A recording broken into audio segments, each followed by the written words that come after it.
쪽 저당권 설정 등의 제한을 보겠습니다. 1번 보시면 사업 주체는 사업계획서를 받아 시행하는 주택건설 사업에 의하여 건설된 주택 및 대지에 대하여는 그 매출친 기간이 아주 중요해요. 입주자 모집 공고 승인 신청일 이후부터 입주 예정자가 그 주택 및 대지에 대한 소유권 이전 등기를 신청할 수 있는 날 이후 60일까지 기간 동안 입주 예정자의 동의 없이는 다음의 행위는 박스 안에 1번, 2번, 3번 이걸 하여서는 아니 된다 이렇게 하고 있죠. 저당권, 가등기 담보권, 전세권, 지상권 등기된 부동산 입주권 설정하지 말라. 매매 증여 방법으로 처분하지 말라.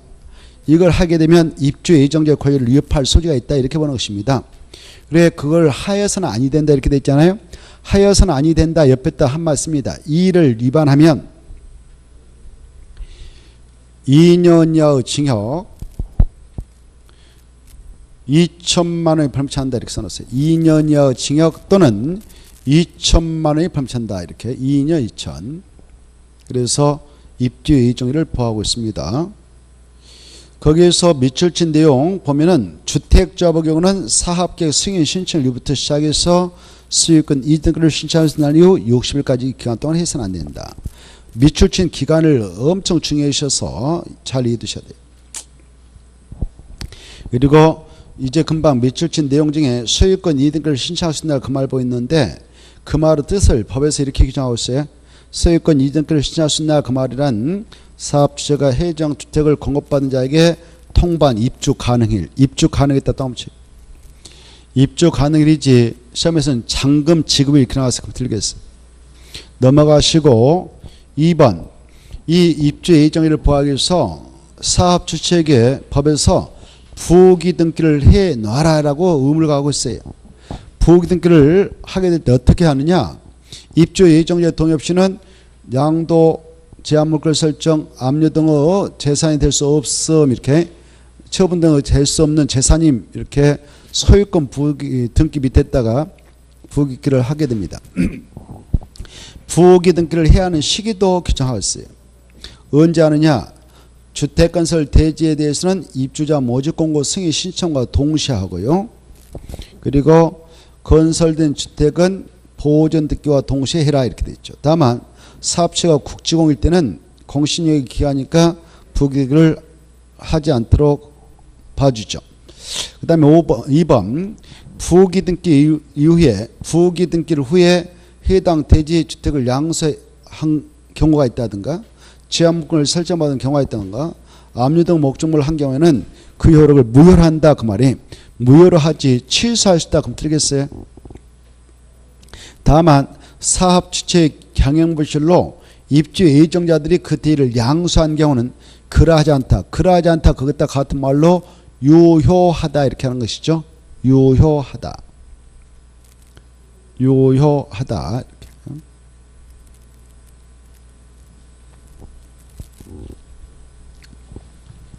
자 이렇습니다.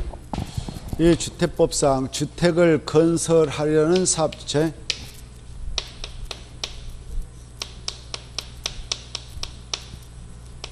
주택 건설을 하기 위해서 바로 사업계획서를 신청할 때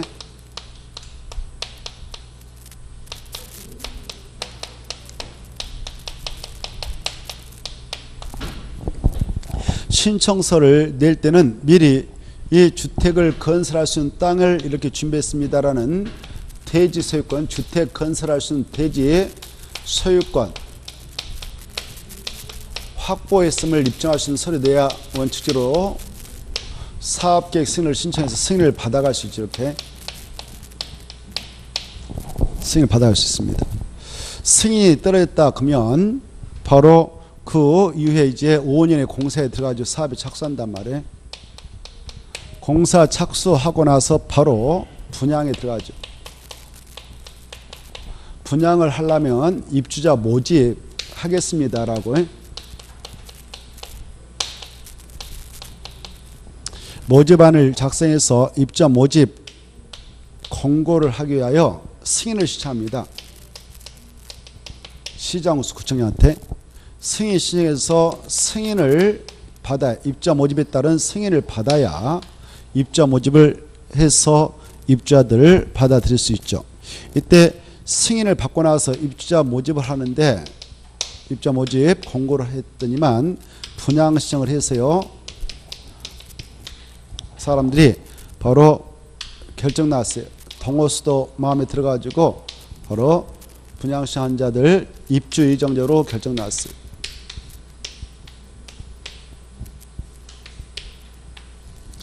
이때 입주 예정자들 이때 동호수 결정 나고 그 다음에 계약금 넣고 이제 뭐 3억짜리 분양받는다 그러면 아직 이 친구들은 계약만 했을 뿐이고 또 동호수만 결정 났지 아직 정시로 바로 소유권을 넘겨받기까지는 멀었죠.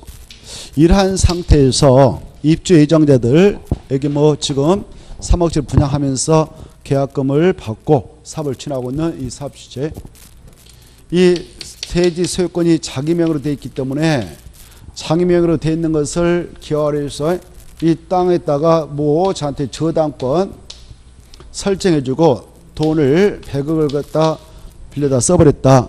그래가지고 이 100억을 채권자한테 바로 변제기간 내 변제를 못했다. 채권자가 가만히 있겠나요? 저당권 실행차 이 대지에 경매에다 넣어버리지. 여러분이 경매에 찍어버렸다 하면 여러분이 소유권자가 되지 않겠습니까? 그러면 누구의 권리를 위협할 소지가 있어요? 입주 예정자들 권리를 위협할 소지가 있죠. 그래서 야 저런 거 입주 예정자의 권리를 위협할 그런 대지단 저당권 같은 거 함부로 설정하지 말라. 이 친구한테 동의 없이 바로 설정해서 안 된다 이렇게 하고 있어요. 그래 이자의 동의 없이 이 대지다에 뭘 설정해서 안 되냐? 설정해서는 안 되는 걸 딱 세 가지 따당 해서는 안 된다 이렇게 돼 있죠. 바로 저당권도 설정하지 말고 가등기 담보권도 설정하지 말고 천세권, 지상권 이런 거 설정하지 말라. 그 다음에 부동산 임차권은 채권이기 때문에 대항력 없어요. 등기하면 대항력 있죠. 등기들은 부동산 임차권 설정하지 말라. 이거. 그 다음에 이 땅에 대한 소유권을 넘겨버리는 매매, 공짜로 주는 바로 그 증여 이것도 하지 말라. 매매도 증여를 통해서 처분을 하지 말라 이렇게 규정하고 있습니다. 이런 것들을 입주 예정자 동의 없이 해서는 안 되는 기간 언제부터 언제까지 해서는 안 되는가 그 기간이 중요하단 말이에요. 일정 기간 동안 해서는 안 되는데 그 기간이 어떻게 되냐 거기 나와 있죠. 바로 입주자 모집공고 승인 신청일부터 입주자 모집공고 승인 신청일부터 이 입주 예정자가 그 주택 대지단 소유권 이익등기를 신청할 수 있는 날 이후 며칠까지요? 60일까지 기간 동안 이 수치를 꼭 아셔야 돼요. 그런데 이 주택조합의 경우는요. 여기 봐봐요. 주택조합이 아닌 사업주체 때는 이제 금방 그 기간이 적용되고 만약 주택조합이 사업주체다. 여기 봐봐요. 주택조합이 사업주체일 때는 달라요. 바로 이때부터가 아니고 사업계획 승인 신청 이후부터 규제를 받아요. 사업계획 승인 신청 이후부터 입주 예정자가 그 주택 대지에 대한 소유권 이익등기를 신청할 수 있는 날 이후 60일까지 기간 동안 그때까지는 이런 것들을 하지 못하도록 규제받고 있다는 것. 주택조합은 언제부터 언제까지고 주택조합이 아닌 나머지 사업체는 언제부터 언제까지 입주 예정자의 동의 없이는 그런 행위를 해서는 안 되도록 규제받고 있는가. 이 기간을 꼭 잘 이해해서 체크해 두시고 이때 입주 예정자의 동의 없이 하지 말라고 했던 행위를 해버리면 위반자로서 아까 2년 이하 징역 또는 2천만 원을 범죄한다고 그랬죠. 이런 행위 하지 말도록 하고 있는 행위를 할까 우려해서 법에서는 이 사업체에게 부기등기 의무를 가하고 있어요. 야 아예 등기부 토지등기사항 증명서 건물등기사항 증명서 다 공시해놔라. 공시. 그래서 모든 사람이 알 수 있도록 공시를 해라. 이 부기등기를 하게 되는 경우 바로 시기가 있어요. 아까 부기등기를 해야 되는 내용은 이 대지라든가 건축물은 바로 함부로 넘겨줄 수 없다. 함부로 양도할 수도 없고 제한물권을 설정할 수 없고 압류, 감료 이런 물건으로 할 수 없는 재산입니다라고 공시를 하게 되는데 부기등기 어때 하느냐? 이 소유권 등기 바로 밑에 한단 말이에요. 그래 등기 밑에 부기등기가 들어가니까 부기등기 순위는 주등기의 순위에 따르므로 부기등기가 있고 난 이후에 이루어진 등기들은 다 후순으로 밀리게 되는 것입니다. 밀리게 되어서 바로 그 부기 등길 이후에 뭐 양수를 했다든가 제한문구를 설정했다든가 등등등 이런 것이 있었다면 이건 다 무효로 해버리겠다. 그래서 입주 예정자를 보호하겠다. 다만 부기 등기는 누구나 할 필요 없냐? 국지공은 할 필요 없어요. 이때 부기 등기를 해야 할 시기를 잘 이해해 두셔요. 여기 봐봐요. 언제 부기 등기를 하냐? 바로 이 주택 건설을 하기 위한 이 대지는 입주자 모집 공고 승인 신청과 동시에 하고, 그 다음에 여기에다 이제 사업체가 100일 동안 아파트 건설했다. 공사 완료됐다. 그러면 자기 명의로 소유권 보호 등기 하죠. 이 건설된 주택건에 대해서는 소유권 보전 등기와 동시에 부기를 해라 이렇게 돼 있으니까 이것도 잘 짝짓게 하셔야 알겠죠? 자, 그 다음에 이제 이 아까 부기 등기 이후에 이루어졌던 것들은 아까 무효로 한다고 그랬어요? 취소할 수 있다고 그랬어요? 무효로 한다고 그랬죠? 그런데 여기 봐봐요. 어떨 때는 유효하다고 그랬어요? 여기 봐봐요. 저 사업체가 사업하다가 허위적거려서 경영부실이 발생해서 무너질 우려가 있었기에 입주 예정자들이 그걸 대지를 넘겨받았어. 양수했어. 그때는 무효하다, 유효하다. 여기까지를 깨뜨리면 좋겠습니다. 넘어가시고 자, 제11절 주택 공급시설 교란행위 금지. 이거 시험에 꼭 한 문제 나오죠. 자, 먼저 주택법상 공급되어지는 주택을 공급받고자 한다. 또 공급하게 되는 사업시설 박스 안에 있는 5가지 증서 지를 가지고 있는 자에게 공급을 하도록 규정하고 있고 그네들이 공급받아가도록 규정하죠. 그 5가지 증서지를 기억해야만이 문제를 해결해 들어갈 수 있어요. 5가지를 복사해버려야 되죠. 첫째, 바로 지역, 직장, 주택자본 취해. 그네들은 조합주택을 분양받아서 있겠죠. 그 다음에 주택 청약 저축 증서, 주택 청약 입주자 저축 증서가 주택 청약 종합 저축이 있는데 이거, 그리고 주택 상환 사치 증서, 시장공사 구청에 발행한 무가 건물 확인서, 그 다음에 건물 철거 예정 증명서, 철거 확인서, 공공사업 시행으로 인하여 주택을 공급할 수 있는 지, 그 다음에 이주 대책 대상자 확인서. 이 5가지를 먼저 머리다 넣으시고 이 5가지에 대한 무엇을 하지 못하도록 규제하는가? 매매, 증여, 알선, 강행위. 무엇과 무엇은 허용이 되는가? 상속, 저당. 알아주십시오. 거기 써주죠. 자, 이게 이제 중요해. 하지 말라 했는데 했다 그러면 위반자가 되겠죠. 위반자에 대해서는 국장과 사업체가 그 지위를, 주택을 공급할 수 있는 지위를 무효로 할 수 있고 공급계약이 이루어졌다면 공급계약을 취소할 수 있다. 그 다음에 이 사업체가 받았던 돈을 지급한 날에 사업체가 그 주택을 취득 본다. 또 돈을 지급하고 위반자에게 퇴익을 명할 수 있다. 국장은 주택법상 주택을 공급할 수 있는 입주 자격 제한을 10년 동안 가할 수 있다. 형사고발하면 3년 3천이다. 암기. 할 거 없죠. 달달달 해야 돼요. 자, 제11절 투기 과열주거. 이 투기 과열주거는 주택법에 의해서 지정되는 주거다 이거 아시고 주택법이다.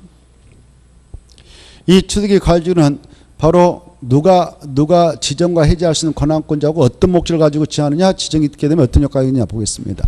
먼저 지정을 할 수 있는 권한권자 국장과 시도사가 있죠. 바로 지정하게 되는 이유는 주택가격 안정을 더 막기 위해서 하죠. 토지가격의 안정이 아니죠. 넘어가 보세요. 넘어가서 보면 셋째 줄 국장이 지정하고 해제할 때는 미리 시도사 의견 들어야 한다. 시도사가 지정하고 해제할 때는 국장과 협의하지 시장공사 구청에 의견 드는 거 아니다. 그 다음에 나머지 읽어보시고 가로 3번 이 투기 가주가 지정되면 별표 봐봐요. 투기 가주가 지정되면 그 지구내 기존 주택에 대한 전매를 제한하는 건 아니고 투기 과열주로 지정된 후에 새로 건설 공급되는 주택의 비로 순전 넣지 이걸 입주권하는데 입주권의 전매를 제한하기 위해서 지정됩니다. 그러면 전매 제한이 어떻게 되냐? 별표가 중요하겠죠. 자, 전매 제한 기간은 기산점은 바로 입주자 모집 공고, 입주자 모집을 하여 최초로 주택 공급 계약 체결이 가능한 날부터 기산되어서 별표. 그때로부터 그러면 언제까지냐? 바로 소유권 이등기일까지만 제한을 합니다. 그래 사업체가 분양 당첨된 자에게 소유권 이득을 해줄 때까지 지위를 입주권이라 하죠. 분양권이라 하죠. 그 입주권의 전매를 제한하기 위해서 지정된 것이 특일 가주고요. 그 기간은 소유권 이전 등기일까지만. 그러나 사업 주체의 사업 지연이 있게 되어서 소유권 이등기가 5년 초과할 때가 이루어지지 않고 있으면 5년 초과하면 전매 제한은 적용받지 않기 때문에 전매를 할 수가 있습니다. 오른쪽으로 넘어오셔서 285페이지 투기 과열지 지정기준은 작년 나왔기 때문에 올해 나올 가능성 희박하고 넘어가셔서 밑에 분양가격 제한에서 자 가로 1번 보면 사업체가 주택법에 따라 일반에게 공급하는 공동택 도시형 살등은 절대 분양가 상한제가 적용되지 않게 뺐고 나머지 공동택은 이 주택법에 따라 산정된 분양가 이하로 공급을 하도록 규정받는데 분양가 이하로 공급되는 주택을 분양가 상한제 적용택이라 하죠. 이 분양가 상한제 적용택의 경우는 바로 어떻게 분양가가 결정나냐? 분양가는 택지비하고 공사비로 이루어집니다만은 이런 분양가격을 꼭 공시할 의무가 있어요. 입주자 모집 본관에다가 공시해야 될 의무가 있습니다. 3번 공공택지에서는 마지막 줄 분양가 상한제 적용되죠. 또 공공택지 애허택지도 국장이 밑에 지정하는 지역인 분양가 상한제 적용 지역이면 분양가 상한제가 적용된다. 공공택지면 자동적으로 분양가 상한제가 적용되고 공공택지 애허택지도 국장이 지정한 분양가 상한제 적용 지역이면 바로 분양가 상한제가 적용되는데 그러나 아까 무슨 주택은 절대 분양가 상한제가 적용되지 않는다고 했어요? 도시형 생활주택이 도시형 생활주택은 어떤 이유로도 분양가 상한제가 적용되지 않습니다. 그 내용을 한 장 넘어서 다시 한번 보자 이겁니다. 한 장 넘어서 보면 287페이지 하단부에 나와 있죠. 287페이지 가로 4번에 분양가 상한제가 적용되지 않는 한 주택에서 별표 3개 있죠. 1번, 2번, 3번 시험에 잘 나오고 꼭 나오니까 이런 것들은 잘 받으세요. 287페이지 가로 4번 별표 3개 1번 도시형 생활주택을 공부하는 경우는 분양가 상한제가 적용되지 않는다. 꼭 받으시고 그 다음에 3번이 또 잘 나와요. 관광진흥법에 따라 지정된 관광특구에서 건설 공부하는 공동주택으로서 해당 건축물 층수가 몇 층 이상이거나 50층 이상 꼭 아시고 높이가 얼마인 거 150m 이상인 그런 공동택은 아파트가 그에 해당하겠죠. 공동택은 아파트 연립 다세대가 있는데 50층 이상이다. 뭐 150m 이상이다. 그러면 뭐가 되겠어요? 아파트겠죠. 아파트는 분양가 상한제가 적용되지 않습니다. 그냥 관광특구니까 화려하게 주택 공동택 건축해서 외국 관광객들 와서 잠도 자고 하게 그런 보여주자 이거죠. 그리고 고가로 분양해서 팔도록 허용하고 있습니다. 그런데 그 밑에 여백에다 이렇게 써놔요. 밑에 뱉다가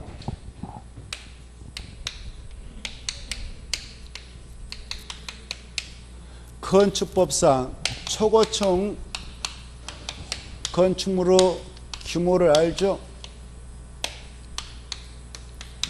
초고층 건축물이란 층수가 몇 층인가요? 50층 이상이거나 높이가 200m 이상인 건축물을 말하죠.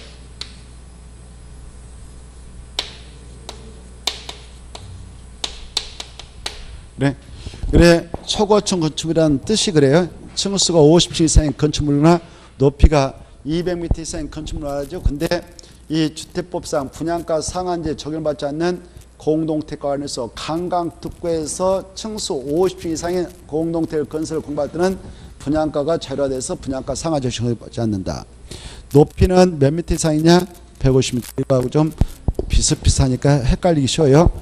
주의하시고 그 다음에 다시 왼쪽에 286쪽 보면 하단부 조정 대상적으로 지정의 해제가 나와 있죠. 이건 현 정부에서 작년에 도입했던 것이니까 꼭 시험에 나올 걸로 사료됩니다. 그래서 그건 좀 봐두세요. 먼저 이 조정 대상적으로 지정되면 여기다 이렇게 조정 대상적이다 이렇게 지정하면요, 이 안에서는 입주권의 전매 제한이 있게 돼요. 조정 대상적이다라고 지정되면 어쩐다고요? 입주권의 전매 제한이 있게 돼요. 제한기간이 지역별로 달라진데, 아무튼 이 조정 대상 지역은 그럼 누가 정하느냐? 지정과 해제는 국장만 할 수 있다. 그다 체크해요. 국장만. 1번 국토교통부 장관은 그다 딱 줄 것이고, 조정 대상 지역의 지정 해제는 국장만 한다. 왼쪽 페이지 제일 밑에 그 조정 대상 지역 지정 및 해제 보인가요? 누가 한다고요? 국장. 그러면 어떤 기준을 충족하고 있는 지역에다 지정할 수 있는가? 오른쪽에 나와 있어요. 오른쪽에 그 표에서 함께 나올 거란 말이에요. 조정 대상 지역의 지정 기준 해가지고, 이 조정 대상 지역은 두 가지로 구분해서 정합니다. 1. 과열지역이다. 2. 위축지역이다. 이렇게. 그래, 위축지역과 과열지역으로 나눠서 지정을 할 수가 있어요. 이때 과열지역의 뜻은 가로에 있는 말이 그겁니다. 주택가격, 청약경률, 분양권, 전매량, 주택보급률 등 고려했을 때 주택 분양 등이 과열되어 있거나 과열될 우려가 있는 지역을 바로 과열지역이다라고 정하는 거예요. 약자로. 이렇게 과열지역을 지정하게 될 때 어떠한 요건을 충족하고 있으면 과열지역으로 지정해서 전매 제한을 가할 수 있는가? 직전일로부터 소급해서 3개월간의 주택가격 상승률이 물가 상승률을 1.3배를 초과한적으로서 가나 다 묶어봐요. 가나 다에다가 지정할 수 있는 것이 과열지역입니다. 가가 보면 주택의 청약 경쟁률이 5대1을 초과. 근데 국민택규모 주택은 청약 경쟁률이 10대1을 초과. 그거 짝짓해서 알았어요. 국민택규모는 10대1 초과. 그냥 주택은 청약경 5대1. 국민택이 아니면 5대1. 국민택규모의 주택은 10대1. 그 다음에 4번 분양권 거래량, 전매 거래량이 30% 이상 증가. 그 다음에 시도별 주택 보급률이 전국 평균 이하했다고 하면 이하할 때지 초과할 때 지정 것이 아니다. 초과는 저 밑에 위축지역을 지정할 수 있는 거예요. 위축지역. 밑에 위축지역은 가나 다 있는데요. 가나 다가 있습니다만 위축지역 나눠놓고 일단 과열지역이라도 정확히 알았어요. 과열지역. 그 다음에 넘어가시고 288페이지 분양가 심사위원회가 나와 있죠. 분양가 심사위원회는 바로 분양가격을 심의하기 위해서 설치 운영하는 기구인데, 거기에서 시험권 보서 3번을 꼭 알았어요. 3번. 3번 보면 누가 분양가 심사위원회를 설치 운영하든가 시장, 군수, 구청장이 운영하게 되는데요. 우리 그 사업 주체가 사업계획 승인을 시청하면 분양가격을 결정해 주기 위해서 바로 이 위원회를 며칠 내에 설치해서 운영하든가 20일 이 정도만 봐주세요. 그 다음에 3번도 잘 나온대요. 자, 밑에부터 체크하고 올라가서 3번에 그 큰 글씨로 쓰는 거. 국가 지자체, 한국토종사, 지방사 이들이 총 지분 50% 초과하여 출자한 부동산 투자회사가 거기까지 딱 가르쳐봐요. 국가부터 거기까지를. 그네들 약조로 공공주택사업자라고 그래.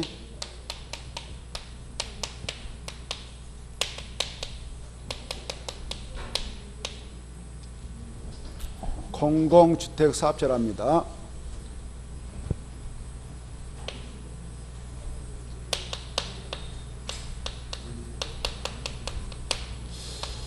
그래, 국가, 지자체, 주공, 지공 이네들이 출자해서 만든 부동산 투자회사가 있는데 출자율이 50% 초과했다.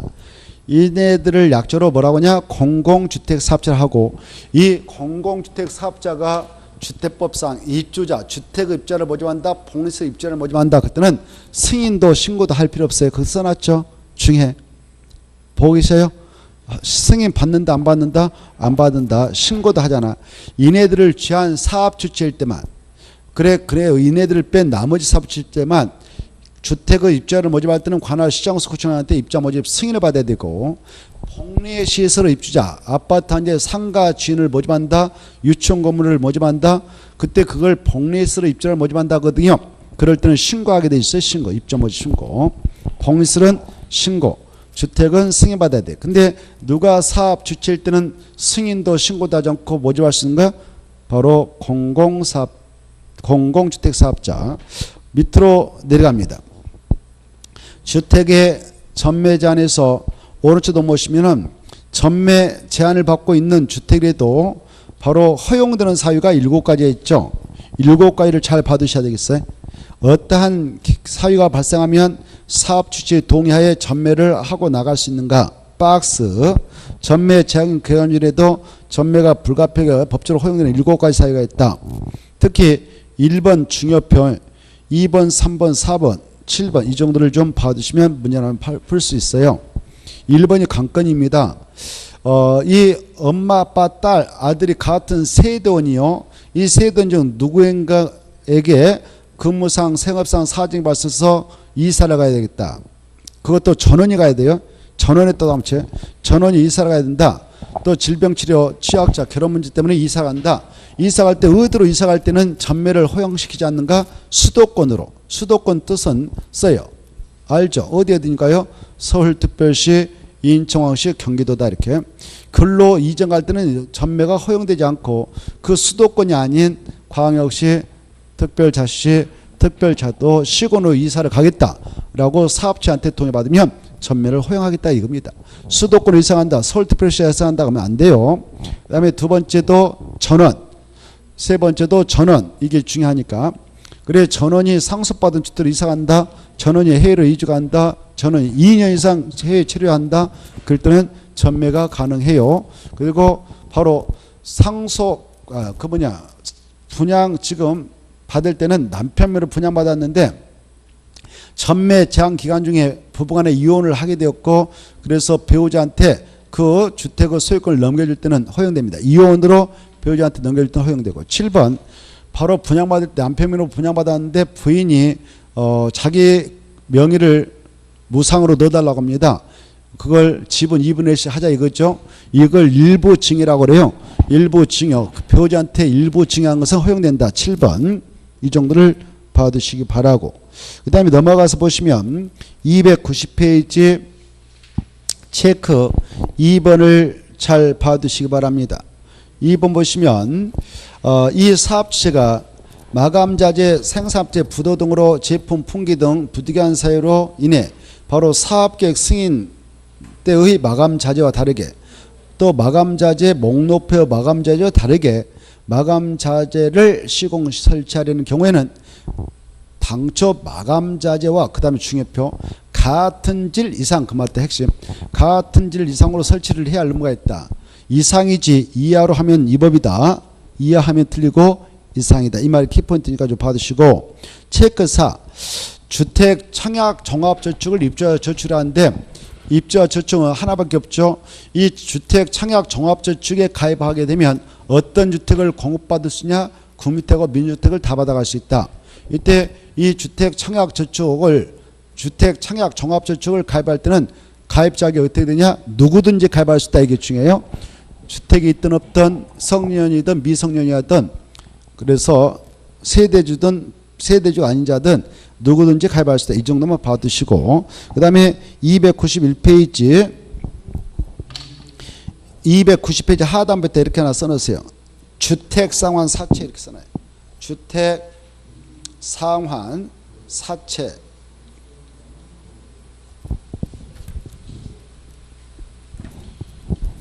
(330페이지) 그렇게 써놔요. 300. 그래서 여러분이 복습할 때는 여기 끝나고 주택상환사채 330페이지 가서 보셔야 되겠어요. 거기에다가 공법상 여러 가지 채권, 사채 이런 것들 종합 비교놓고 있습니다.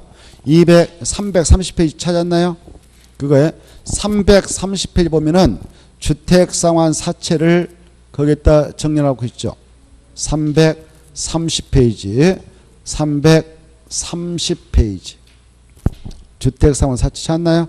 자, 그래 이 주택상환사채는 한 문제 나오니까 페이지가 틀렸나요 제가?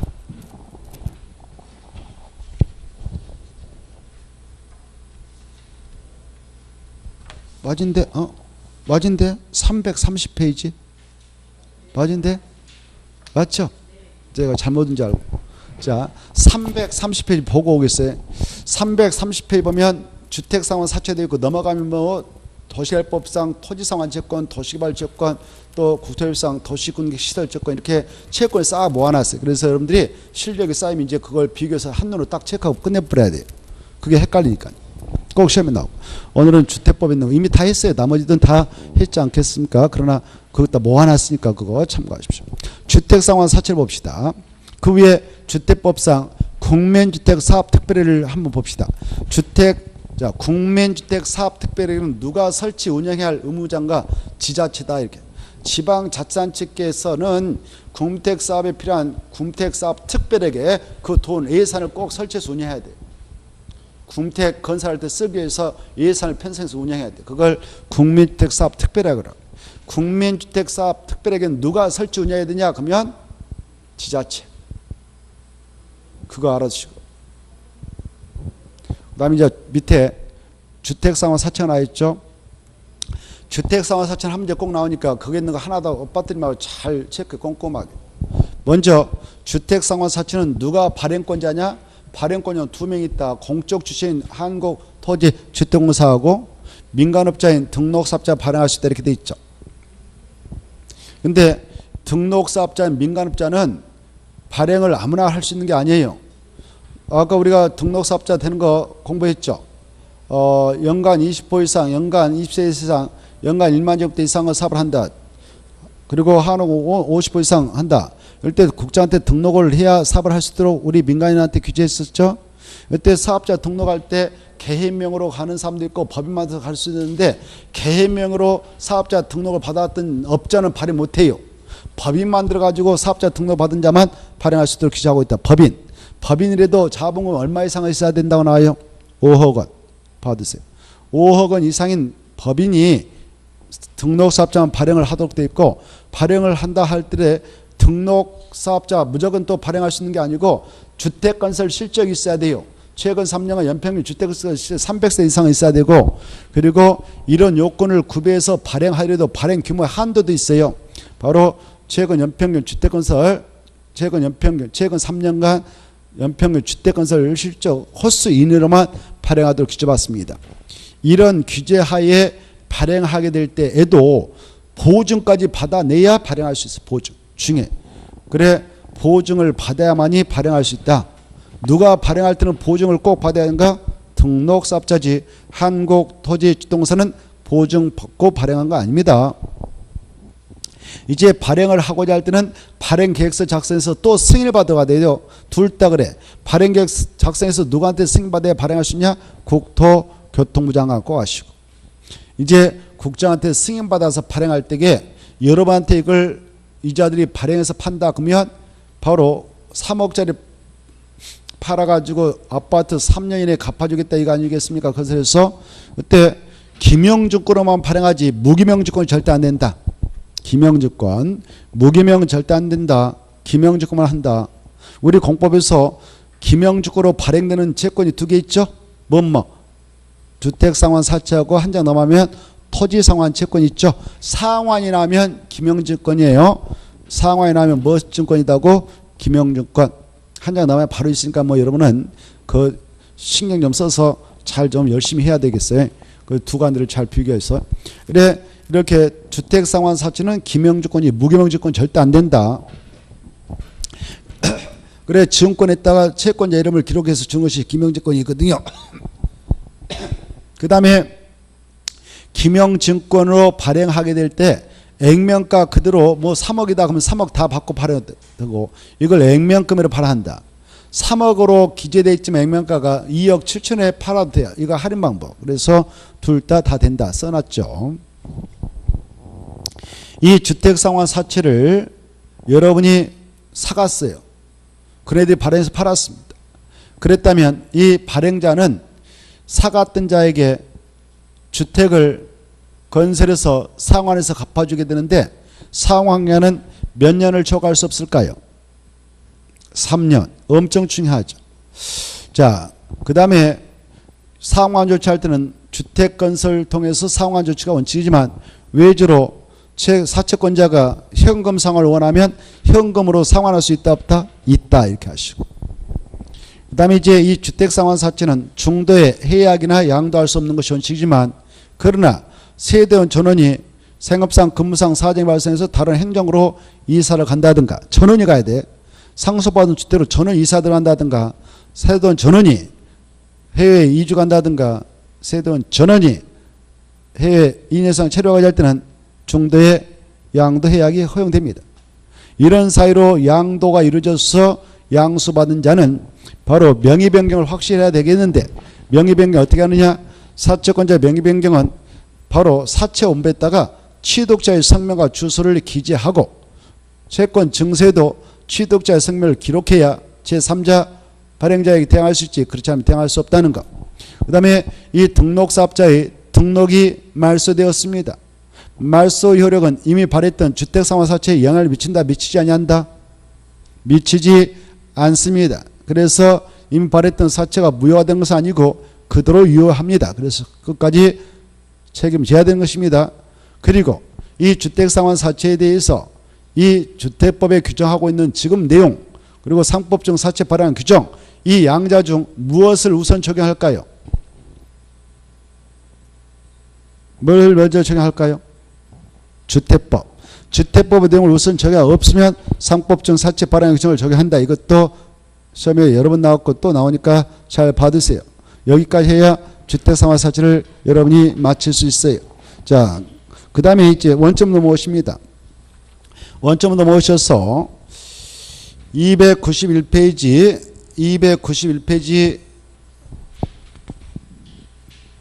보고 계신가요? 291페이지에서부터